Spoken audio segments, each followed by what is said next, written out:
Welcome, patrons. A bit late, but let's finally talk about the last chapter in Alistair's search for his father, King Maric. Remember, this comic series is a direct sequel to the other two, The Silent Grove and Those Who Speak, so be sure to either read those or at least check out the videos I did on the first. Or this probably isn't going to make a lot of sense. So anyway, let's talk about Until We Sleep. History. So again, most of the history of this comic series I covered in the Silent Grove overview, but let's touch on some unique facts to this run. The first issue came out on March 27th, 2013, about 5 months after the last issue of Those Who Speak was released. Much like the last run, there are 3 issues in total, with the second coming out on April 24th and the final issue on May 29th. For the most part, this comic received very positive reviews, with the only negative points being that the reunion between Alistair and Maric felt rushed, and some people were disappointed in the reveal of who the real Bianca was, finding the reality less exciting than the mystery, which, I just want to point this out here, I would argue that is the case with most mysteries, and I actually quite like the Bianca reveal, and I am willing to throw fists in the matter, but this isn't the time or the place. As you may have noticed, so far each chapter has focused on one of the main trio. The Silent Grove was Alistair, Those Who Speak was Isabella, and this run will focus on Maric, which does seem like an odd choice considering this run focuses on the resolution of Alistair's quest, but I don't think it did the comic a disservice either, so whatever. Until We Sleep, Chapter 1. We open up with Maric giving a monologue of a man named Arthur. All the while he sneaks into the fortress of our villain, Aurelian Titus. In short, the story of Arthur is that he was an evil guy who was recruited by Titus to guard his evil fortress and join his evil cult. He fit in perfectly with the other evil cult members, that is, until a brave dwarven man killed him. As Maric monologues continues, he explains that he knows this story is false, it's just something he made up. But it's narratives like these that help him keep going, as it's just easier to believe that the guards aren't innocent. Men and women just trying to get by and landed in the wrong place at the wrong time, and that they're just bigger concern than these people's lives. Maric complains about needing to involve himself in fewer wars, and goes on to narrate how he got into this whole mess. After the events of Those Who Speak, they had been planning for weeks for this battle. Isabella, who seems to prefer being called Captain now, was the head of the fleet they gathered. Maric talks to the captain and how he mentions that she didn't used to think about her past much and offers to talk with her if she wants to. The captain ruffles his hair, calling him cute on how paternal he gets, and wonders why he doesn't have any little dwarflets running around. They then decide to go check on Alistair and Arishoxden below decks. Alistair greets them, saying that Arishoxden was about to explain why the Canary think Titus wants Alistair and Maric so badly.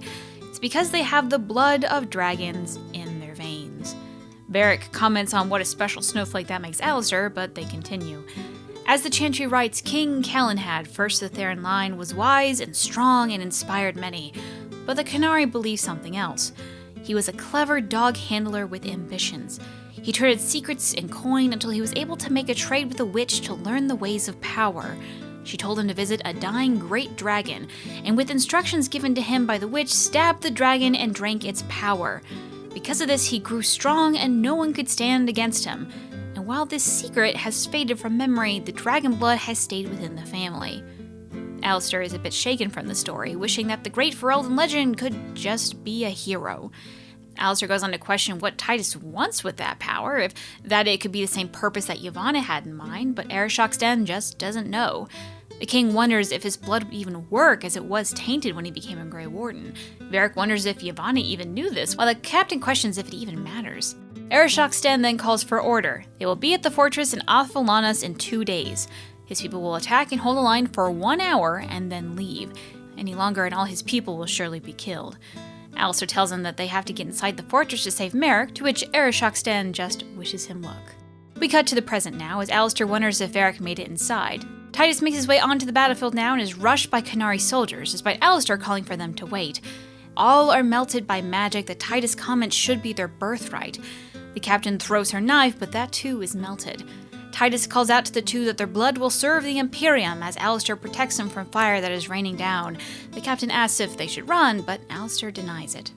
We jump back to Maric, who narrates that the Canary have given them intel on where to find the prisoners. Hoping to find Maric, he travels down there and is shocked to find Maevaris Talani. This is also where the audience find out that May is a transgender woman, as she has been brutally stripped and beaten by Titus and his men. Maric merely narrates that May is one of the best of them, and that she's family, and that's all he's going to say on what he found. He frees May, giving her something to cover herself with, as Maric apologizes for getting her involved in all this, but she isn't having it. Titus had to be exposed, and she doesn't regret doing what is right. She then points him to where Maric is being kept, to which Maric runs to free him, telling May that he will be right back. But what he finds is shocking. King Maric attached to a strange device. Maric narrates that he never had strong feelings on blood magic, as he's friended a few blood mages in the past. But whatever this machine wasn't just blood magic. It was evil, and there was only one thing he could do. So he shoots it. And as it explodes, Maric comments that he's probably made better decisions, and we get an image of Titus being absorbed by the light as well. Chapter 2. And that's when Maric wakes up. It's all been a dream. There have been no magic, kings, and pirate, just a silly fantasy of his. But Maric notes that he should write it down as it would make a decent story one day. Maric has never been an adventurer. He's always just been a businessman. The only solace he has was... And just then, a woman enters, saying that Maric will never guess what she found, and even in his fantasy, he can't believe he is seeing Bianca. She jumps on his bed, telling him that she has found a way out of Oth's time. It seems that they are on the run from the Merchants Guild. Maric gets up and begins to get dressed, saying that he has a feeling that he should be somewhere else. Bianca jokes that if he wants out of this mess, she can shoot him in the shoulder and then he can lie and say she kidnapped him. She then begins to handle the crossbow Bianca, which she asks her not to. She complains that she designed it and is going to make them rich, but Maric isn't so sure. The guild gets to them, they won't make any money. Bianca then says to him that he should give the crossbow a name, as when you name something, it's yours forever. Maric then asks if it applies to her, and she begins to kiss him as she says always. But he gets up, saying that this isn't right. Bianca wonders if the sudden outburst is because of his brother, but he goes on to say that this isn't how it happened. Bianca caresses him, saying that he looks out for so many people. Why can't she look out for him? Doesn't he love her? Doesn't he want to still run away with her? But he grabs her hand, saying that they tried, and they didn't make it. The spirit playing the memory of Bianca begs for him to stay, that they can make it this time, even if it's not real. He loves stories. But Maric leaves, saying that he loved her more. The only solace Maric had was Bianca, and didn't work out. Things rarely do. Maric opens the door and enters into the Fade. While dwarves don't dream, it seems that the magic of the machine that he broke brought him here. So he either was dead or unconscious, and it also seems that he really wasn't missing anything when dreaming. Maric begins to walk in a random direction, thinking how much he needs to find a mage, someone who knows about the Fade, to which he finds a door and jumps into it. And so he finds May. May, who is completely aware that she is in the Fade, has been living the high life, lounging by a pool with her beloved husband, Varric's late cousin Thorold, and a handsome man serving her whatever she wishes. Maric is concerned with the appearance of Thorold, but May dismisses him, saying that it's just great to see him again. She then kisses the spirit on the cheek, saying that he was always so patient with her, and they seem like they were very much in love. Maric wonders how they got here, saying that he had shot the machine he found Maric attached to. May laughs, also dropping the machine's name is the Magrellan. Maric wonders if he acted a bit too hastily, but May says it's not like their odds of winning got worse, so no worries. May then explains what the Magrellan is. It dates back to the time of dreamers, when magisters could enter dreams at will and control people. What Titus is doing is powering up the machine with Maric's blood, dragon's blood. Titus wants to create a cult of dreamers and to reshape the minds of nations to reshape the world, taking it over. Maric states that they have to stop him, but May says that she is comfortable here. Why not let someone else do the fighting? Maric questions her decision, especially after what Titus did to her, and we get a flash of what May looks like in the real world currently, beaten and her clothes torn. So then she stands, changing her look to be ready for battle. She tells him that the others were likely taken into the Fade as well, so they must find them. Finally, they find themselves in someone's nightmare, more specifically, the captain's nightmare. She is dressed in Canary gear and calls them Basra. May and Maric are shocked, and while he tries to talk with her, she attacks them. He calls her Tervani, Isabella, whatever she wants to be called, that he's not going to hurt her, but she doesn't know him. May is able to capture her, noting that she believes that all this is real. The captain struggles and threatens them, but May notices that a storm is approaching. Something powerful is on its way. Titus appears to them, saying that this is his realm and his magic. He begins to call in demons, so Maric and May make a run for it, calling for their friend to follow, which to her credit, she does. Titus calls out to them, speaking of his goal, for mages to sculpt dreams, for dreams to sculpt reality, to become the old gods. Crossing into another dream, the captain threatens Maric again. He has a small heart-to-heart with her, saying that Rasan, the Canary woman who had tortured her from before, was wrong. She could never be Canary. She replies that she will not be swayed, and the Qun offers guidance and truth, but it's obvious that she doesn't mean it. She tells Maric to leave her alone, and we see that her war paint is gone. She tells them that life under the Qun would have been easier. May comforts her, saying that letting someone define you always is.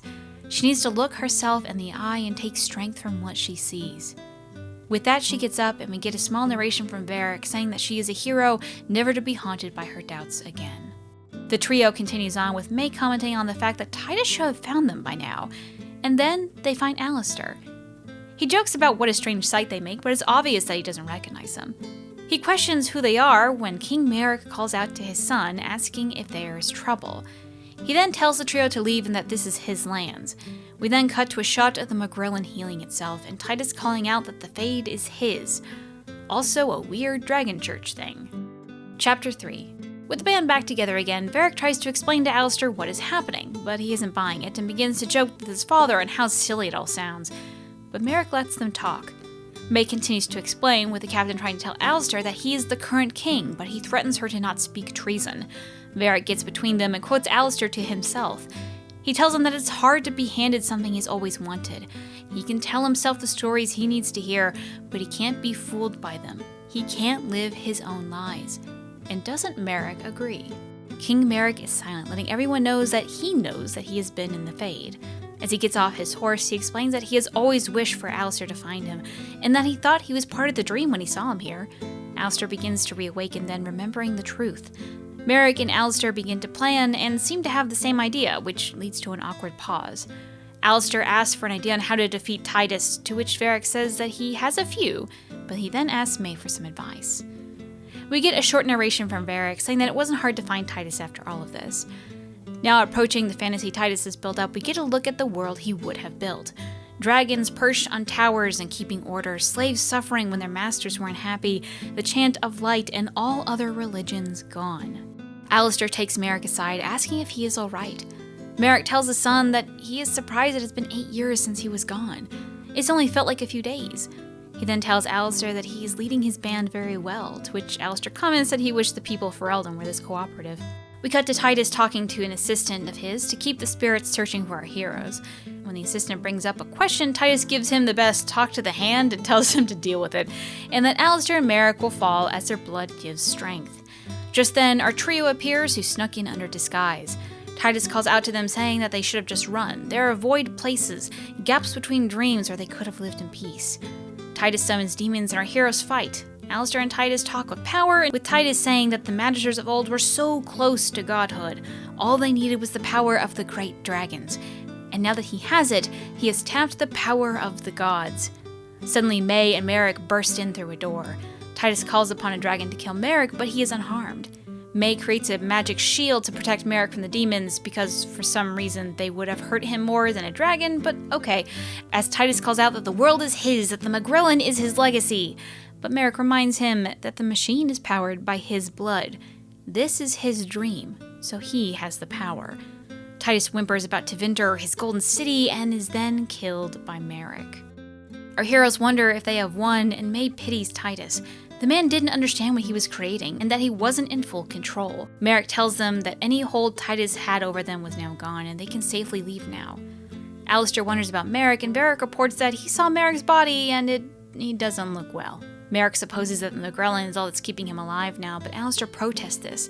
He has a life to return to, but he denies this. All the people he loved are in the Fade. Kaelin, Loghain, Alistair's mother for some reason, which I'll get to in a bit. None of the people he loves is in the real world, to which Alistair replies that he is. Maric tells his son that he's probably a better king than he ever was, and even though his mother and him wanted to spare him from this life, he did the best he could.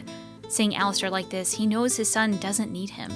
Alistair confirms this, but says that Maric needs to live in reality. He deserves a second chance, and they can do it together.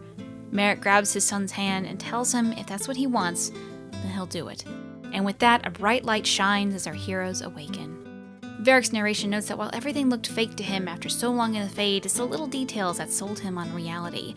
The smell of rain, the call of retreat by Titus's men, and Alistair and the others joining Varric to see what Maric has become. Alistair notes that his condition is very bad, with May wondering about rumors of Dalish and Magisters exiled to the Anderfells who could graft spirit onto flesh to restore life, but she isn't sure it would work. Varric comforts Alistair, telling him that he has to have mercy on Maric. As Alistair approaches, he realizes that he didn't need his father needed him, and then smashes the machine, to which Maric dissolves in front of them. Why smashing it worked this time and not when Varric shot it, I'm not sure, but there you go, that's that. And with that, we get to what amounts to a picture slideshow of what the aftermath to all this was. Alistair went back to Ferelden after reaching his goal and became a good and proper king. Isabella, who had kept her name after all, would ask Varric if Alistair had done the right thing by killing his father, to which he decided that they will never know. Everyone goes their entire lives trying, not knowing what will happen, until we sleep. Discussion. While all three narrations by Isabella, Alistair, and Varric have been really solid, I just find Varric's to be the much better of the three. Perhaps I'm just used to his role as a narrator from Dragon Age 2, but something about the way he thinks lends well to a narrator position. I also feel like, unlike the other two, we learn a lot about how stories drive how Varric copes with the harsh realities of life. Little lies he tells himself to sleep at night, but he still knows what they are. So there have been a few hints at this in the series, but one of the first for the Qunari to have some part of dragon's blood in them as well is this line with Titus. Really, other than it existing, there really isn't much to say on it, but I am curious as to how dragonfire is different to normal fire, if it is at all. Hey, so let's talk about the design of the Magrellan. So the major parts of this is the glass orb holding the blood, the victim, in this case Maric, and the ring, which he is attached to. The ring itself is an Ouroboros, which has a lot of meaning behind it, but it's most commonly known as a symbol for immortality or being complete. Although in this case, immortality is probably what the artist was going for. While a snake is the most common animal depicted, a dragon is not unheard of, and the head of this sure does look like a dragon. Now, a while back, and I mean like a while back, it was like in December, Tina on Twitter pointed out to me some information on the Magrellan, one of which was an older post from our old friend Erebos. In the post, she mentions of an Ouroboros popping up in Dragon Age, most notably Inquisition. I've linked to her post down below for those interested and want to read it.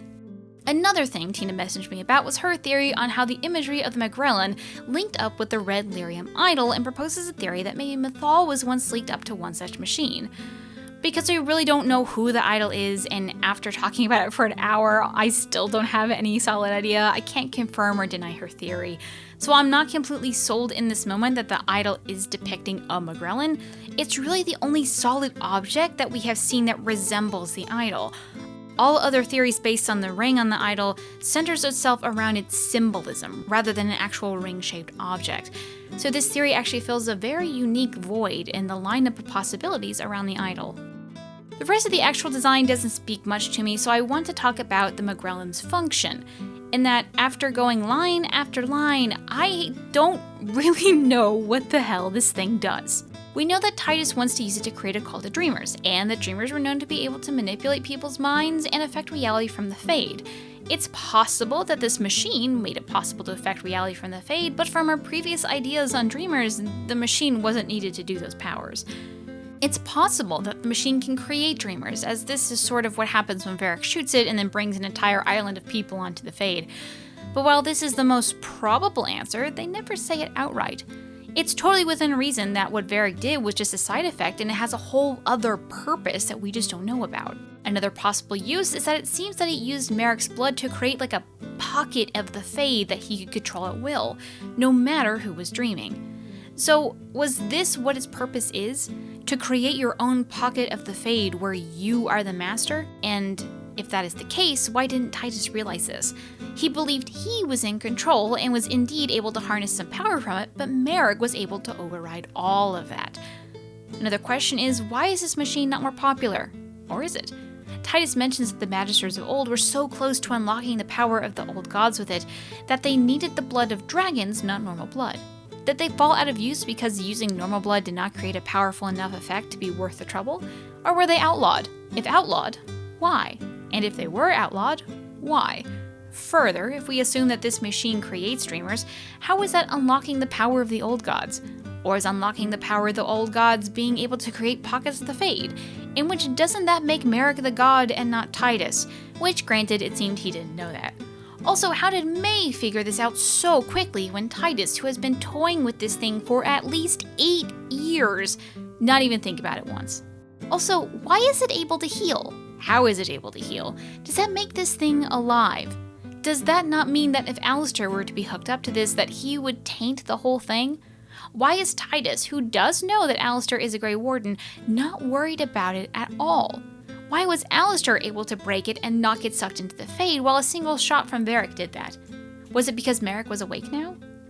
I guess my point with all of this is that the McGrillen has a lot of questions about it, and to be honest, I don't even know if it's supposed to be anything more than a MacGuffin. I want this to be something more, but I'm not sure if we'll ever get to see this thing again. Then again, we are about to go to Deventer. So Varric actually name drops Anders in this comic, saying that he taught him something about the Fade. The worst part is that he only calls him an acquaintance, rather than a former friend. Woof. So I think May's dream in the Fade speaks so much about her, so I just want to talk about that. First is that she genuinely loved her husband Thorold so much, surrounded by well-built men, and the only one to touch or interact with her is him. Second is that despite being in the Fade where you can take any form you wish, and May being able to control the Fade fairly well, she still chooses to look exactly how she does in the real world. She doesn't choose to take on a more traditionally feminine body with large hips and breasts. While subtle, to me this speaks of her genuinely high self-confidence. May is happy with herself and how she looks no matter what, even if it's not traditional. And third, May is really not that upset with slavery. While this is the Fade, so there is an argument that she knows that these aren't real people, and perhaps these are servants rather than slaves, given May's other line in Those Who Speak, which is very dismissive of slavery. I read this as, in May's perfect world, her slaves are still part of her story, and really just more pretty things around her. A really cool trivia fact from the library edition is that Gator mentions that the whole scene with the Canary Isabella was inspired by a fan who cosplayed this look. While something like this was in his head, it really solidified after seeing the cosplayer's work. What's even cooler is that the cosplayer, which here is a picture of it by the way, was done by Allegra Clark, who would later become the voice of Josephine in Dragon Age Inquisition. Now this image was taken in 2012, so I'm not actually sure if she was casted as Josephine at this time or not, but really cool to see that a fan of the series not only affected of it, but later became a part of it. At one point, Maric mentions that Alistair told him that he was missing for 8 years, but he disappeared from Ferelden and 925 Dragon, about 13 years before the events of this comic. So where did the 8 years come from? Well, remember that Maric had spent 4 years in the Antivan Crow's prison, and then an unknown amount of time with Yavanna, reawakening the dragons before he was captured by Titus. If he had been with her for about a year, then the math all adds up. And it's likely that he knew his son Kaelin had died in a blight as well, which is why he wished that Alistair would save him instead of Kaelin. At this point, you may also be wondering if that message from Maric's son that was given to Alistair by the prisoner was meant for him rather than Kaelin, like he believed. But remember that when he was prisoner with his roommates with Maric, Kaelin was actually still alive. So something that has caused a lot of stir was a single line from Maric. I had a life. The people I love are all here. Kaelin, your mother, Loghain, none of them are in the real world any longer, are they? Sure, Kaelin is dead, and Loghain is dead in this Biowell world state. Also, real quick side note, Maric for sure knows what Loghain did, and he's still counting him as a beloved friend. Damn.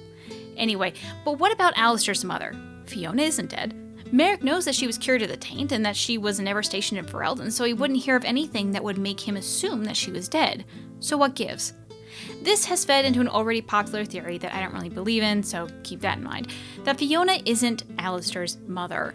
That Alistair is correct about his mother being a servant girl from the castle who died giving birth, and the baby at the end of the calling, Fiona's true child, is somewhere out there somewhere. I don't agree with this on a number of levels, mainly that while it's true they haven't outright said that Fiona is Alistair's mother, the number of hints leading up to this point are just so plenty is kind of ridiculous. Honestly, to the point that if this theory turns out to be correct, it would have to mean that both Duncan and Fiona don't know who Fiona's true son is. Still, that doesn't explain what Maric said though.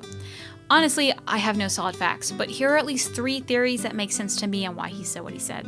Number 1, it's an editing mistake. Let's be honest, writers are human and mistakes happen. Fiona has looked different in every mention of her to the point where she has 2 different descriptions in The Calling, the book where she originated from. It's possible that the writers confused Fiona, Maric's elven mistress, with Catriel, Maric's other elven mistress who is dead. Number 2. So remember, the second line following Maric saying that his mother is dead is a question that he is correct. It's possible that Maric honestly doesn't know if they are dead or not.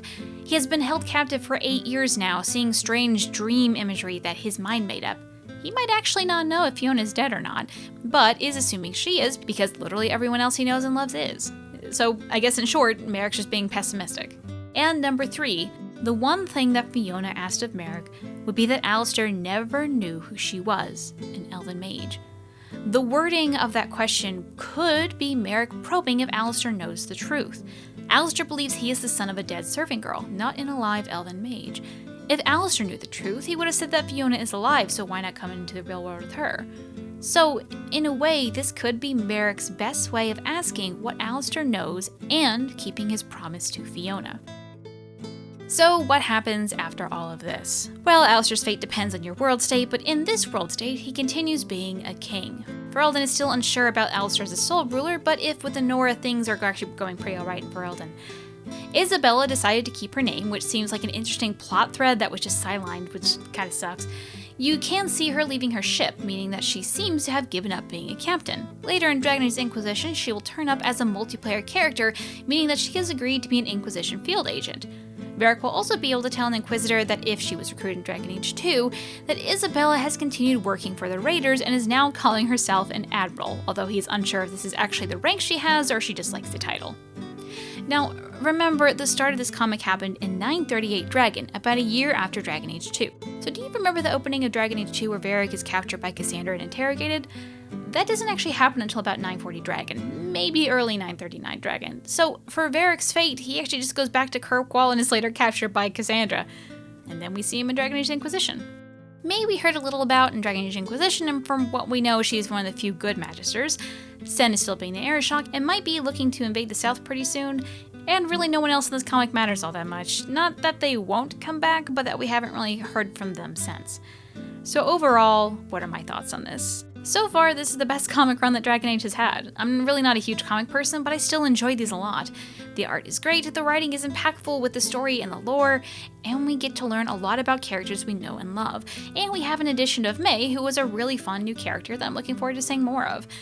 This comic ended up answering a lot of questions in the series, so it felt really impactful and important to the overall story as a whole. My only real complaint is that the story just doesn't work in some world states, but at the same time, it's hard to create stories like these about characters we care about and not stomp on some of these world states. So while I forgive it, I would like to see some sort of blurb on what happens to the storyline if characters are dead or in other fates. And that, your patience, is all that I have on the Dark Horse comments. Or the Alistair comics? Silent Speak Sleep? I don't know, we really just need a better collective name for these guys, please, I'm begging you.